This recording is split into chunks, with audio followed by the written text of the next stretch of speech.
دیکھیے ایک تو یہ ہے کہ ٹیکنالوجی ضرورت کے تحت استعمال کرنے، اور ایک یہ ہے کہ ٹیکنالوجی کو وہ تمام تر مقام اور مرتبہ ادا کر دینا جو اللہ کا ہے. دونوں میں فرق ہے. سورج ہے، سورج کی روشنی بغیر آپ زندہ نہیں گزار سکتے، آپ کی فصلیں نہیں اگتی، ٹھیک ہے، آپ کے ہاں گلیشیئر نہیں پگھلتے، آپ کے ہاں پانی نہیں آتا. ایک تو یہ ہے کہ سورج کی ضرورت ہے، ایک یہ ہے کہ آپ صبح سویرے اٹھیں سورج کو سجدہ بھی کریں. دونوں میں بہت فرق ہے. بنیادی طور پر جو شرک، وہ لوگ جو تھے نا، وہ بھی بنیادی طور پر جو شرک کرنے چلتے تھے نا، ان کو کچھ سمجھ نہیں آتی تھی کہ اگر سورج چلا گیا تو کیا ہوگا. جب ان کے ہاں 4-5 دن سورج نہیں آتا تھا، جب بادل چلتے تھے تو یہ کیفیت ہوتی. دیکھیں نا، آج اگر صرف 25 ایٹم بم چلا دیے جائیں دنیا میں تو دنیا میں ایک نیوکلیر ونٹر پیدا ہو جائے گی. بادل ایسے آئیں گے کہ جو کیلیفورنیا سے لے کے آسٹریلیا تک پوری دنیا پہ چھا جائیں گے. اس نیوکلیر ونٹر سے یہ ہوگا کہ 25% آپ کی آبادی رہ جائے گی. ٹھیک، اس کا مطلب یہ ہے کہ آپ کسی بھی وقت نیوکلیر ونٹر کریٹ کر سکتے ہیں، ٹیکنالوجی اس میں کریٹ کر سکتے ہیں. تو آپ کہیں گے یہ تو اللہ تبارک و تعالیٰ کے برابر کی چیز آپ آ گئے نا، ونٹر آپ نے بم چلائے، لیکن اس کو یہ نہیں کہتا، سمجھ جاتی کہ اس میں سے خود کو کیسے نکالے گا. وہ جو پروت ہے وہ 25% میں سے نکالے گا کیسے آپ نے. یہی کیفیت جو تھی چیزوں کو وقت کے ساتھ ساتھ جتنی آرگومنٹ اور جتنی دلیل کسی کے پاس ہوتی تھی، شیطان اتنی ہی دلیل کے ساتھ اس کو قائل کرتا تھا. آج کی دلیل وسعت اختیار کر گئی ہے، آج کی دلیل منطق سے باہر نکل گئی ہے. آج کی دلیل یہ کہتے ہیں کہ نہیں، اس کائنات کے اندر فلاں فلاں فلاں فلاں چیزیں جو ہیں وہ اگر آپ نے نہ سیکھی تو آپ زندہ نہیں رہ. مطلب فار ایگزامپل یہ وائرس ہے، آپ ابھی گزر رہے ہیں نا وائرس کے بارے میں، کبھی کسی نے اس کو اسٹڈی کرنے کی کوشش کی ہے کہ یہ کتنی بڑی دلیل ہے اللہ تبارک و تعالیٰ کی وحدانیت، اللہ تبارک و تعالیٰ کے اس کائنات پہ کنٹرول کی. میڈیکل گریجویٹس یہاں ہوں گے بیٹھے، میرے خیال کافی ڈاکٹرس ہیں. وائرس کے بارے میں اب تک کی سائنس نے جو اسٹڈی کی ہے، اور یہ سائنس میں بتا رہا ہوں گزشتہ 150 سال کی سائنس، کہ وائرس ایک ایسا فنامنا ہے کہ جس فنامنا کو اللہ کے رازوں میں سے ایک راز کہا جا سکتا ہے. اس کا اوریجن نہیں پتا. مثلا آپ کو باقی بیکٹیریا کا پتا ہے، آپ کو ڈینگی وائرس کا پتا ہے، ہر چیز کا پتا ہے. وائرس کے بارے میں کہا جاتا ہے جب انسان تخلیق کیا تھا تو اللہ نے اس کے ساتھ ملینز آف وائرسز کریٹ کر دیے تھے، اور جو اس کے ساتھ ساتھ چلے آتے ہیں. اس میں کچھ ہمارے فائدے کے ہیں، اگر وہ نہ ہوں تو ہماری باڈی آگے نہیں چل سکتی. اس میں کچھ ہمارے نقصان کے ہیں جو کہ ہمارے نقصان پہنچاتے ہیں.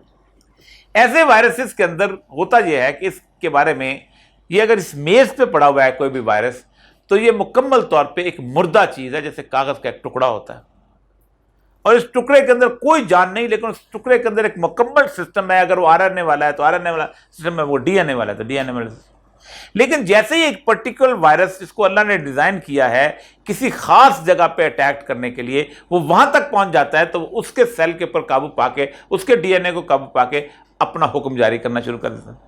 مثلا ایڈز کا وائرس ہے تو اس کا ایک پرٹیکولر سیل ہے جس سے آٹو امیون سنڈروم پیدا ہوتا ہے، تو امیونٹی کے سیل کے اوپر اس بیسیکلی سسٹم کے اوپر تباہ کرتا ہے، باقی جگہ پہ وہ پھرتا رہتا ہے.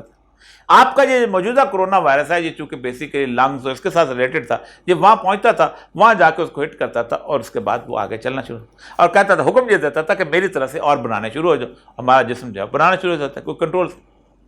وائرس کو کل نہیں کیا جا سکتا، وائرس کو ڈسٹروائے نہیں کیا جا سکتا، وائرس کی موت کا سامان انسان نے ایجاد نہیں کیا. ٹھیک، اس کا مطلب یہ ہے کہ یہ اپنی طبی موت آپ مرتا ہے.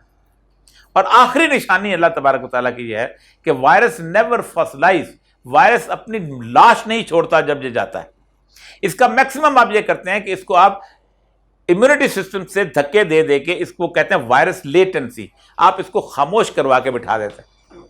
اب میں ویکسین کی طرف آتا ہوں کہ ویکسین کیا چیز ہے، جو کہ ظاہر بات ہے آپ دوا کے طور پہ، ویکسین دوا نہیں ہے. طور پہ ہوتا یہ ہے کہ وائرس ایک چھوٹا سا جسم میں داخل ہوتا ہے، ذرہ سا، تو امیونٹی سسٹم جو ہے وہ ان نوٹس لے لیتا ہے، پتہ نہیں کیا چیز آ گئی ہے. جتنی دیر میں وہ اس امیونٹی سسٹم کے سامنے بلا بن کے کھڑا ہوتا ہے تو اس کو سمجھ نہیں آتی میں کرے کیا. تو کرتے یہ ہے کہ اس وائرس سے ملتا جلتی ایک آرٹیفیشل ان ہارمفل وائرس کریٹ کرتے ہیں. وہ اگر ایک وائرس ہے تو ہم کم از کم 1.5-2 لاکھ وائرس جو ہیں اس ایک اتنے سی وائل کے اندر ہم جیسے میں داخل کرتے ہیں، جیسے وہ داخل ہوتا ہے تو امیونٹی سسٹم میں الرٹ ہو جاتا ہے، کہتے ہیں یہ فوج کہاں سے آ گئے. تو وہ جب وہ اس سے لڑتا ہے تو اصل وائرس بھی جب آتا ہے تو اسی کے ساتھ وہ گھن میں کے ساتھ وہ بھی پس جاتا ہے. یہ بنیادی سائنس ہے جو اس ازمپشن میں قائم ہے کہ اللہ تعالیٰ نے ہمیں دی ہے. اب آج کے دور کے وائرس جو ہے کورونا کے بارے میں اللہ تبارک تعالیٰ نے تمام سیکولر ورڈز کے وہ تمام سوالوں کا جواب دیا ہے جو اس سے پہلے کبھی نہیں ہوتے تھے. ہم سے جب عذاب آتا تھا تو اللہ کہتا ہے اللہ تو غریبوں کشمیریوں کو مارنے کا تعلق تھا, غریب بچہ مر گیا, یہ مر گیا, وہ کر. غریبوں کے علاقے میں آتا ہے جہاں پانی نہیں ہے, جہاں صحت نہیں ہے, جہاں وہ نہیں ہے, جہاں سیوریج سسٹم نہیں, وہاں آتا ہے. اللہ نے خاص طور پہ وہ ملک چنے کہ جن کے اندر یہ تمام فیسلٹیز بدرجہ اتم تھیں, اس حد تک بدرجہ اتم تھی کہ ان کے پاس میڈیکل فیسلٹی جو تھی وہ کہتے ہیں کہ ہمارے پاس انٹائر کوریج ہے اس کا. نیو یارک چنا اللہ نے ملان چنا, اللہ نے ایون ووہان چنا, ووہان پر بس ٹیکنیکلی بہت امپورٹنٹ, آپ نے پیرس چنا, سارے ملک تمام, اور تمام غرباء کو کبھی جا کے کووڈ کے ورلڈ میٹرز جو ہے پورے افریقہ کو چھوڑ دیا.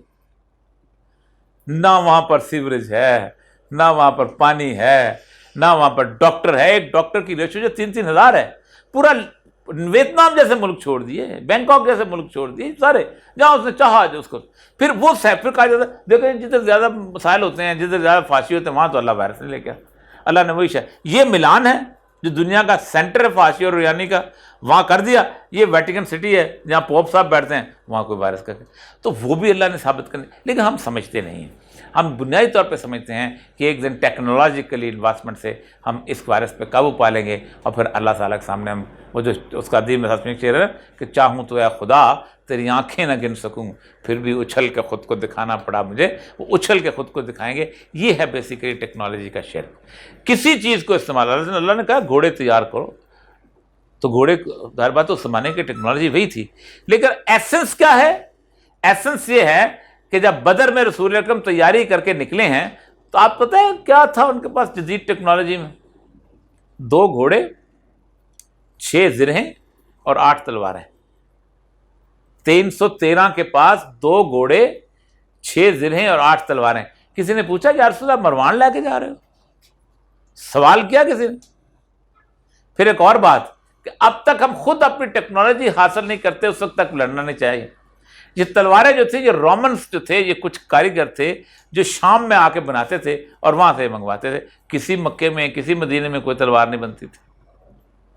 زرہ بختر جو تھی وہ مصر کے کچھ کاریگر تھے جو کہ جہاں شرم الشیخ کا علاقہ ہے, وہاں پر ان کا ایک سینٹر تھا جس کی بہت بڑی لائبریری تھی, بڑی مشہور, جو آگ لگا دی گئی تھی اس لائبریری, وہاں سے زریں بن کے آتے تھے.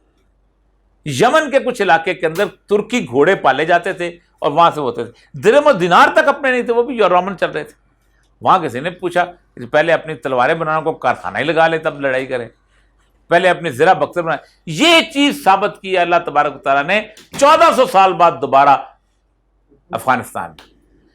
سب سے بڑا ٹینک ہموی ٹینک ہے, اس کے بارے میں کہا جاتا ہے اس سے بڑی ٹیکنالوجی کا ایڈوانسمنٹ نہیں ہو سکتی. یہ پانی کی بوٹل جتنی بوٹل ہوتی تھی ان کے طالبان کے پاس, بڑی والی, لیٹر کی ہوتی, 1.5 لیٹر کی ہوتی, اس کے اندر وہ پٹرول بھرتے تھے, اس کی ونڈ پائپ میں یوں کر کے وہ مارتے تھے, وہ 3.5 ارب کا ٹینک جو تھا وہ پھوف کر کے اڑ جاتا تھا.